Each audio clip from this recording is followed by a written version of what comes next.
Hey guys, welcome to the Ebike Products channel. I just want to say this video is a two-parter. The first part is I tried to repair the tube from my flat tire without taking the rim off of the bike itself, and I wasn't able to find the hole. So you will see that even though I wasn't able to find it, it was possible if I could find the hole just to patch it right then and there. But the other part of this video, in the second half of it, is where I actually take off the rim and the whole process that I went through to find the hole, to go ahead and patch it up and put it back on the bike. And make sure you watch all the way to the end because there's a special giveaway that I'm doing as well. So let's get started.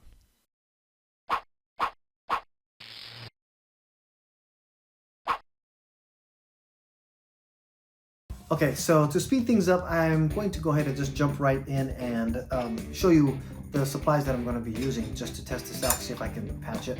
I have the bike hand YC758 that I had purchased earlier, and I did a full review on it. You can check it out in the channel. I'll put a link to it in the description below. But in this kit itself,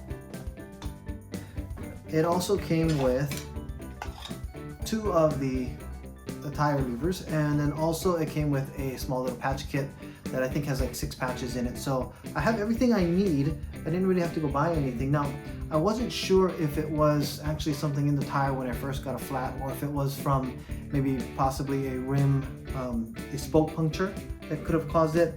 I did watch some YouTube videos out there that said that if you are taking off your tire anyway, there's a great time to, or it's a good time to go ahead and make sure that the rim liner that's in it is covering all the spokes, especially the screws, because a lot of times, I guess, if it's early in your ride that you get a flat, they usually say that it could be because of the protection liner for the rim might actually have slipped off and actually punctured the tube. But this, I can actually see exactly what the problem is.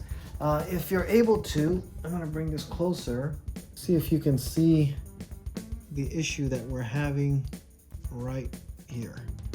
Okay, so this is my culprit. And what I did is I actually marked the rim here with a pencil, just so that I have a little marker so I kind of know about where it is. The valve is only about a few inches away from it, so that way I know where I am when I take out the tube. If it loses its location, at least I know about where I'd be looking to get it out. So I'm looking at about maybe 5 inches from where the valve is at. But that's where we're going to be starting with. And so I'm going to take this out now. I don't know if you can see this, but that's the piece that was stuck in there. And let's go ahead and take off the valve cover. And I have a bamboo boxer shirt. This is actually one of my favorite shirts for bike riding, or the only type of actual e-bike riding shirts that I use is my bamboo boxer shirts because of the pocket and be able to put things where I know I can find it. Okay, so here, let me go ahead and move the camera. Just kind of breaking the bead off of there. And then I'm gonna see if I can just get my tire lever. Let's find out. Okay, it's gonna be right around here. Scoop this in.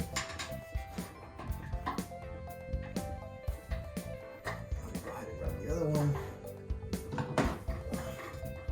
just to kind of get it started here.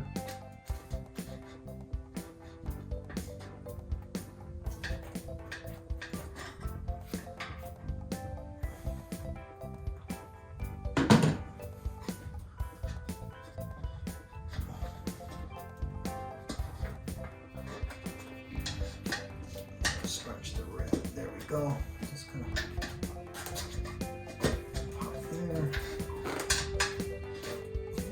seems to be coming off just great. Alright. Maybe I should have done it on the other side where the derailleur is not in the way, but we'll find out if I should have done that way. More further away from the derailleur.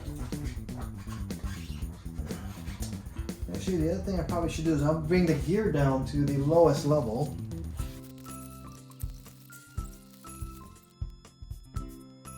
So that got the derailleur out of the way.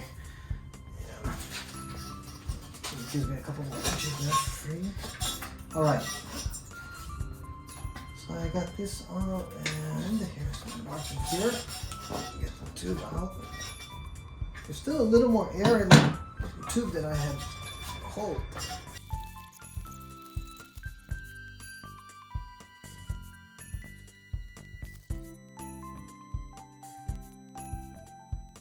Now, being that I know that my hole was here and my tube is around here, I can see if I can find the hole. And if I can locate that, then I should be able to patch it.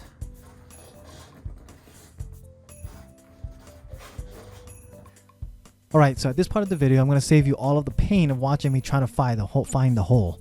For some reason, that pinhole was so small, no matter what I tried, I wasn't able to find it. I pumped back up the tube, even while it was partly in there. I used spit and water and everything possible to locate bubbles coming from that hole, but it was just so small that I wasn't able to do it while the tube was attached to the bike. I had to take off the rim and do that process next. So what you're going to see from this point on is the process of taking off the rim, and that way I could take off the tube, use a bucket of water, fill up the tube with air and find that hole, and then use the patch kit on top of that. So what I learned so far, and hopefully you got out of this, is that if the hole was big enough and I could locate it, I could actually have repaired the hole right the way that the bike was without having taken off the back rim off the frame. So, I mean, I know that if this were to happen maybe while I was riding, if I had a pump with me, I might be able to pump it up and still go a few miles before it actually got low again, pump it up, because the hole was so small. And you'll see actually how small the hole was on the next part of the video when I take it out. It was actually a good learning experience as far as I know that I could flip the bike over, I could get the tube out. If I could find the hole, I could patch it.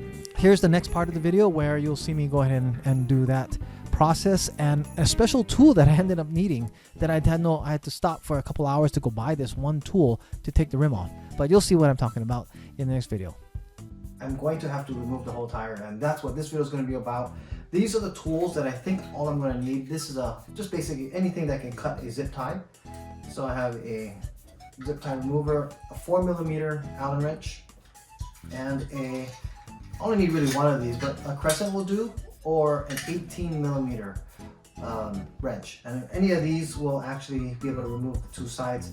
And we're going to go ahead and take off the tire, and then I'll go ahead and show the patching. Hopefully I have the camera in the right angles. I'll be moving it closer for different things to get the right angles and shots. So I made kind of a short list here that has some of the things that you might want to start with first if you're one of those people that want to do things sequentially after you're seeing a video. I'll actually have this probably posted or a link that you can download this list. But one I did first is I took out the battery, took off the seat. That way I won't scratch it when I flipped over the bike. And then I covered the rack with a towel. And this is all inside of the, if you want to see the whole process of me flipping over the bike safely, this is in the handlebar jack video that was just done prior to this too. So you can check out that video, a really short, like 4 or 5 minute video, setting up the bike for a flip over safely where you don't have to worry about it. I have a stool here. You don't need a stool. You could actually do it without, you put it on the ground on the rack, it'll actually safely hold that. I will just put a towel or a t-shirt or a rag, something to protect the rack from scratching against the ground. Then I added the handlebar jacks, flipped the bike over, and then what I did is I just took about 30 pictures, 15 on each side of all different angles, just so I know how the setup is, including the tire from a farther out. Everything that might be useful in case I need or forget which way things were put on. So I took a whole bunch of pictures on that. Next thing is I'm going to be snipping the cable ties. I'm going to be taking off these black caps, and then I will be removing this from both sides, and then removing the guard here. And then using the 5mm, I will be also loosening the washers that lock the wheel also in place, and then I should be able to just pop out the wheel from there. But that's the list that I'll be going through, and then of course finding the hole, patching it. I have a bucket here full of water. I'm also going to be going through a process of taping the inner liner of the rim, just so that I can protect against any holes that might come through from the spokes. So I bought some duct tape, just so that that's an extra precaution since I have the tire off. For now, let's go ahead and get started on removing the tire. I will start with actually taking off the clip first. We have this little clip thing here, and you just really want to make sure you don't cut the cable, just only the. There we go. Okay, so that came off there. I'm taking off the zip tie now, and the next step is we're going to be removing this part right here, Okay, so there's arrows on this side. Let me go that show the lineup on that.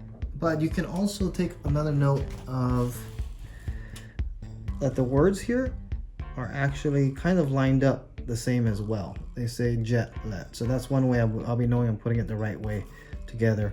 I also brought a pen with me. Now, using a black Sharpie, I've seen this in other videos. It's easier to be discreet where it won't be seen. So I'm just putting a little mark there. Because of the way that the bike is upside down, I won't see the arrow as easily. And then you basically just want to remove this carefully. And then, of course, these pins are really easy to bend, so you got to be careful with that there. My hand is beginning to split because of the cold weather lately, so I'm going to be putting on a glove. So what I'm doing here is I'm going to be removing this cap just slightly, taking it off here and pushing it down the cable and holding the cable in place. All right, so that I can access pretty easily.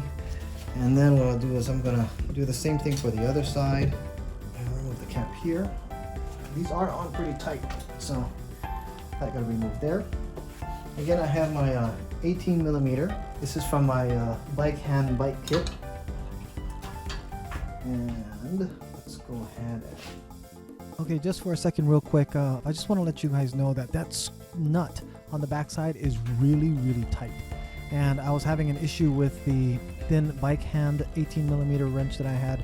Because of it being so thin, it started to actually make kind of like strip marks on the nut itself.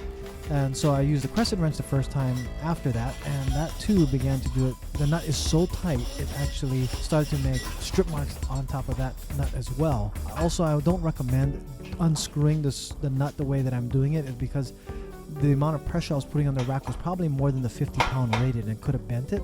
So I'd usually want to recommend now that you leave your seat on and have the bike resting on the seat when you're undoing that nut on that side of the bike, or on the other side as well when you're taking it off. Okay, so I just ran into the weirdest problem, and I have not seen this on anybody else's YouTube video that talked about this. But this 18 millimeter, because of the guard for the derailleur, I am not able to take off the screw. Because what happens is when I put this here, there's no leverage because it hits this and I can't pull it past it. So I can't unscrew there. And even if I turn the wrench around this way, it'll hit again. So this one doesn't work. And then I have my bike hand wrench here, and the same thing. It'll hit and then I can't go any further. So I'm not able to actually unscrew this. So I looked at like some of the other videos that I was watching, didn't realize it, but they're actually all using, the wrenches. So I am going to have to go and run to the hardware store and buy me an 18 millimeter wrench so I can take that off. Okay, so I guess everybody should keep that in mind. A crescent wrench won't work. I mean, it's an adjustable, but the guard here on this side won't take it off.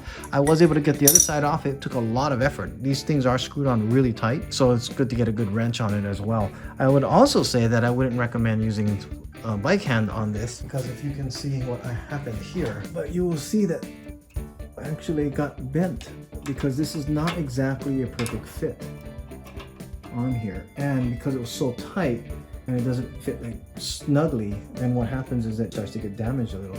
So I don't know if I mean maybe I would carry this with me anyway in 18 millimeter, but it should definitely be something thicker that can grab wider around. So I ended up using the crescent wrench to get it off, or maybe even a ratchet would have been better. I mean, I have lots of ratchet sets for every size. I just thought I start with this, but I mean, this fits for a lot of thinner places like in the pedal areas. It's not able to help me with this issue that I have here of this, and even with the other one. So I'll be back and continue this video after I get my wrench. Okay, so for those of you who own electric bikes, I just want to make sure that you know you will need an 18 millimeter wrench to get this bolt off, especially because of the cage. And we went all over the place looking for this. I went to Harbor Freight first, but what's really weird is a lot of the metric sets of wrenches skip the 18 or they stop at 17.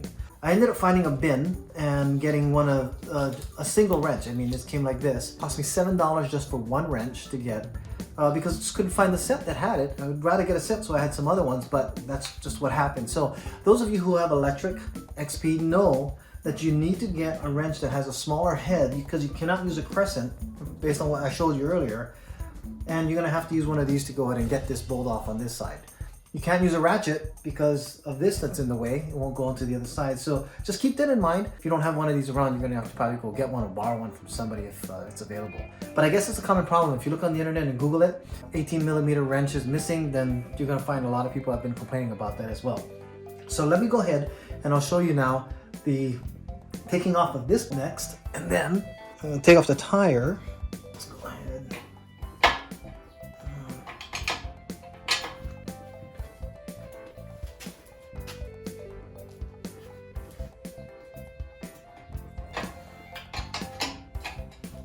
Nice. Okay, so it's coming off.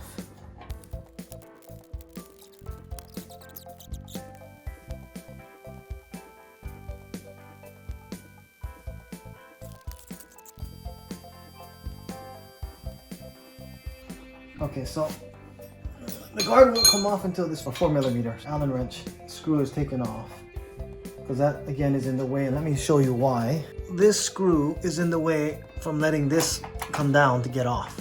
So I'm gonna have to take this off first, and then that should allow me to go ahead and remove this cage at that point there.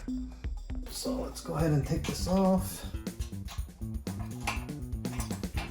Yep, the cage comes right off after that. Okay, that needs to come off anyway, so that was one of the things that is mentioned that needs to come off. So I'll put these to the side here. And then we gotta take off the other 4mm from the other side.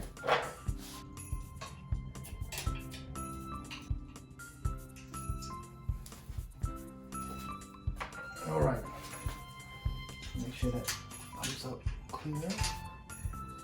Okay, so I have everything I need to take off now.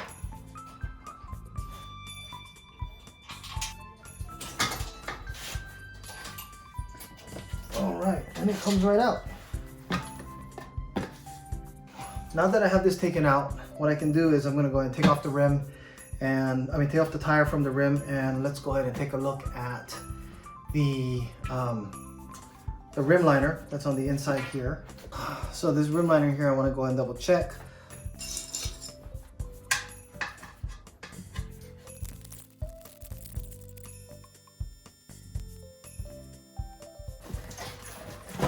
Now I've already taken off the valve stem cover from earlier, so but normally you'd have to take that off too, and we can already take the tube out.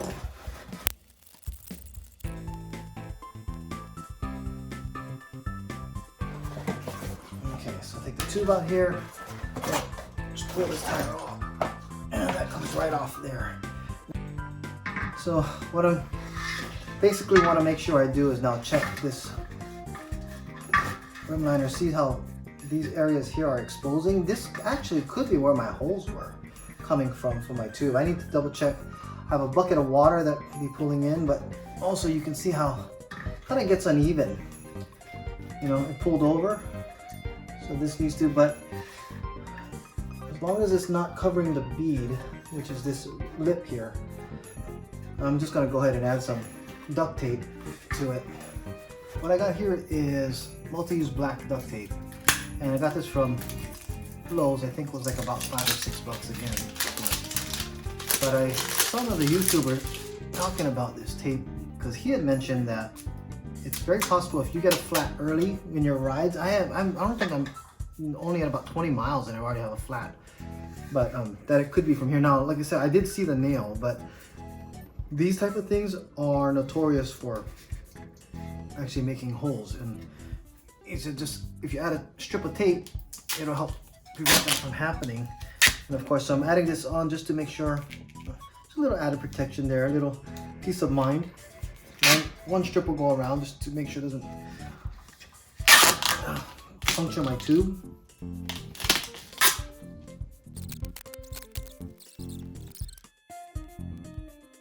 So actually this side is completely covered. I'm not gonna have any issues with this side. Obviously the strip was a little bit too far to the other side. All right, so that's done there. Next thing we need to do is find the hole in the tube. So I got my bucket of water. The reason why there's a trash bag is I filled it earlier today, and then a puddle started forming in the garage here. There's a hole in the bucket, so I put a trash bag in it.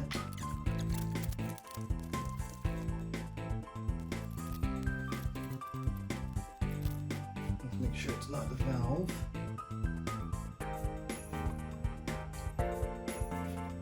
Nope, no bubbles there. All right.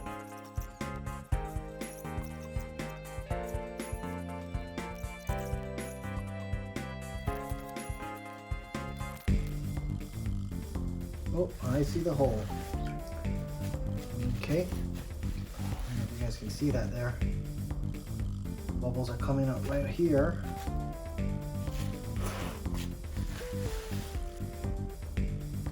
Oh, I see the hole. Okay.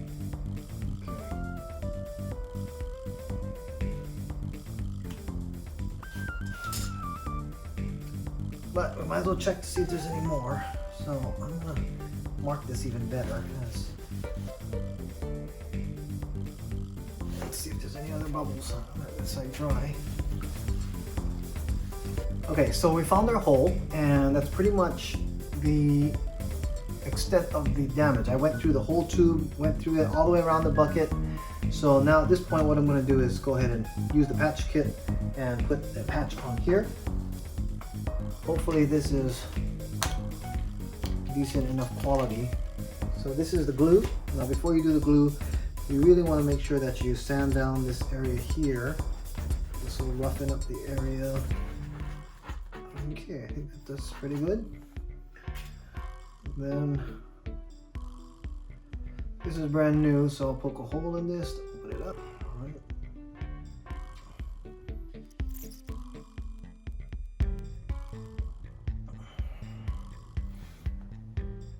After that's put on, and we're gonna be, since it's just such a small hole, we'll use this one of these. Okay, so while this is drying, I got the scissors, and let's go ahead and cut this in half. That. This dry, and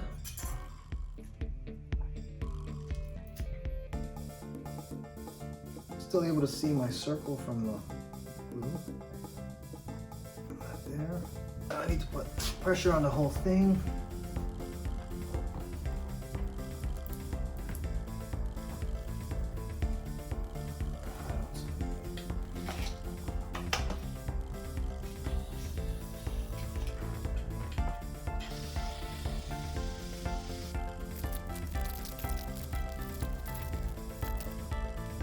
Okay, with that patch isn't going to go anywhere.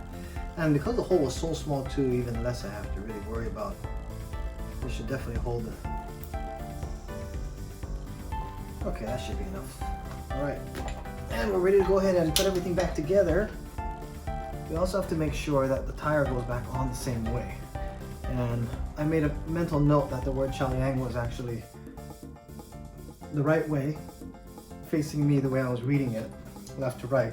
So this here is going to be this way as well, and this should be the right way. But there's also an arrow on the tire showing you the direction of the rotation.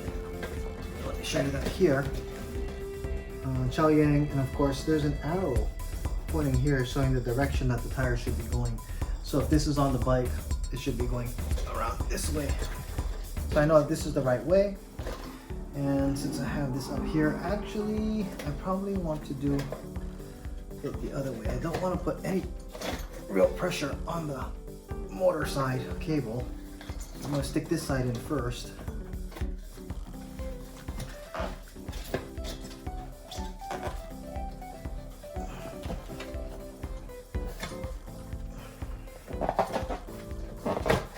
Alright, that popped right in like that. Get my tube. Find the hole. And I put a piece of tape over.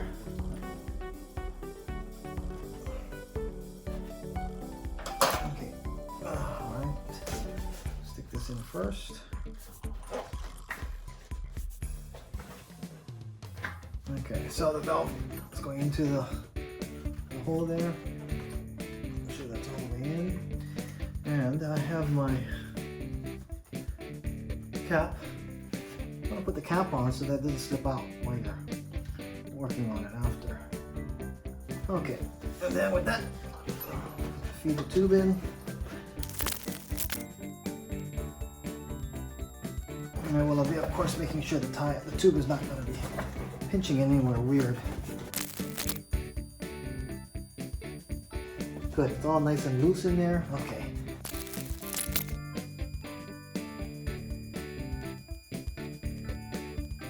All right, it's back on, making sure that, again, the valve stem is still straight up and down, not going to get cut by the rim. All right, so we're going to go ahead and put this back on the same way we had it. These are on the inside. This is out. And then, okay, so before I go ahead and start installing this, I just want to make sure that, take note of this, that these black parts, this black bracket is always going to be on the outside, so it's going to be silver, this one silver washer, then space, and then the black bracket. And the same thing on this side, silver, space, and then black. That's how you know it should be going on. The other thing is, sure that you actually have these in the right positioning going in. The reason why there's this spacing is so that it can only go in one way, that way it's positioned right. So we're going to go ahead and start putting this together. So first, let's get the chain onto the first sprocket there.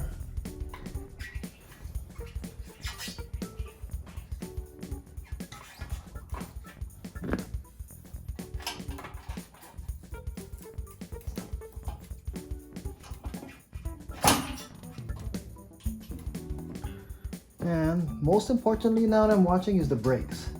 Making sure the brakes are going in between the discs properly while I'm sticking this through.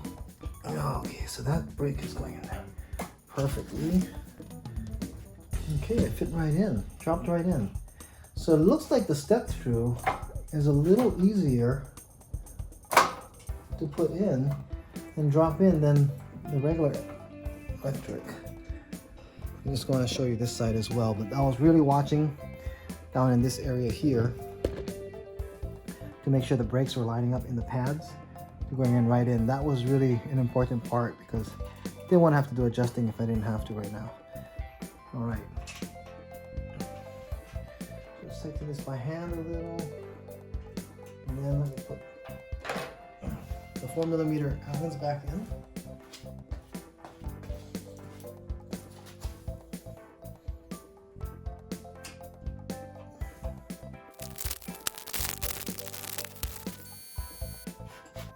Okay, so I'm putting this side in now with the cage being put around it.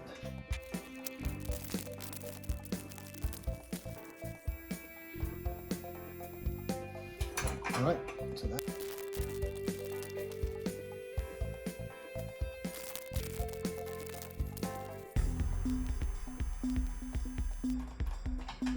Okay, and let's tighten the other side.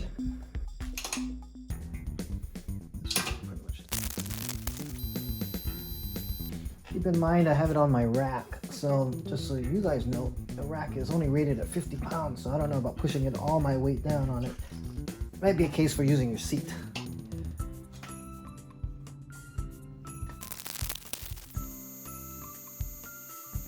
And then I'm gonna have to put this back together. Okay, so what we can do is now start pumping up the tire. I actually have a compressor pump that's all totally stacked away though. I can do it this way. And I want to check the bead to make sure it's even while I'm pumping this.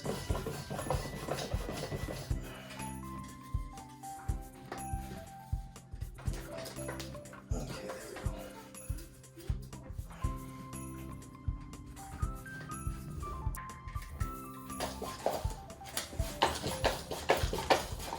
So I have a really good tire gauge I'm going to check with now. Take this off, and I have the AdSafe precision gauges. I bought one of these on Amazon when I was on a sale, just because I really need a really good tire gauge, and it really makes a difference to have a good one. And that's one of these things about the good gauges, is that when you have it reading, it actually holds this readout. So I'm at about, what is that, 10, 15, 17. Let's do it one more time. Okay, got the gauge. Again, it's at 17. I like to go sometimes up to 20, but I think I want to try a little softer ride, so I'll leave it at 17. Okay, let's put the cap back on. So this is just simply going back over. Oh, this is on the other side. This is going back over to where this was here.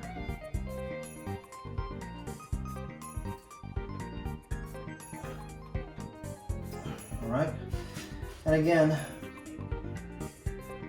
this has to go exactly the same way. The words were actually lined up the same. The arrows are actually here, they're lining up the same, so I'm gonna put that back in exactly as the way the arrows had it. I also made a pen mark that's in there. So the whole thing on this is you gotta make sure it's really, you slide it in carefully the way it needs to go, where none of your pins will bend. And there, it slid right in. Piece of cake. It felt as though it was the right place. Gonna get a zip tie for that. In the meantime, put on the cap for this. So this will be here, as you just going right back over. Just gonna check my brakes since I'm back here. Smooth. All right. I'll use a clear one for now. If I can find some black, I swear I have some black ones around somewhere, but I'll use just this one for now.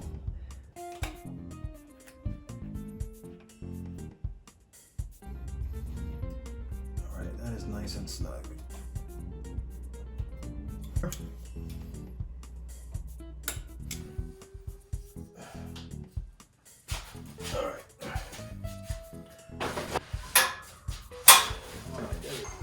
And that gets the bike back over to its, I didn't realize that either. Take off the handlebar jacks. Super light plastic. In the meantime, let's go ahead and turn the bike on.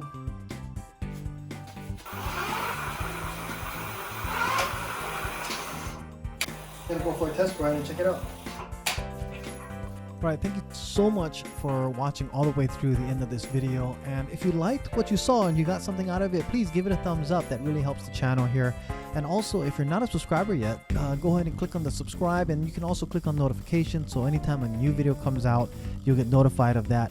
If there's any comments that you have, please put your comments below. One thing that somebody notated in one of my earlier videos is that the PSI on my tires can go up to 30.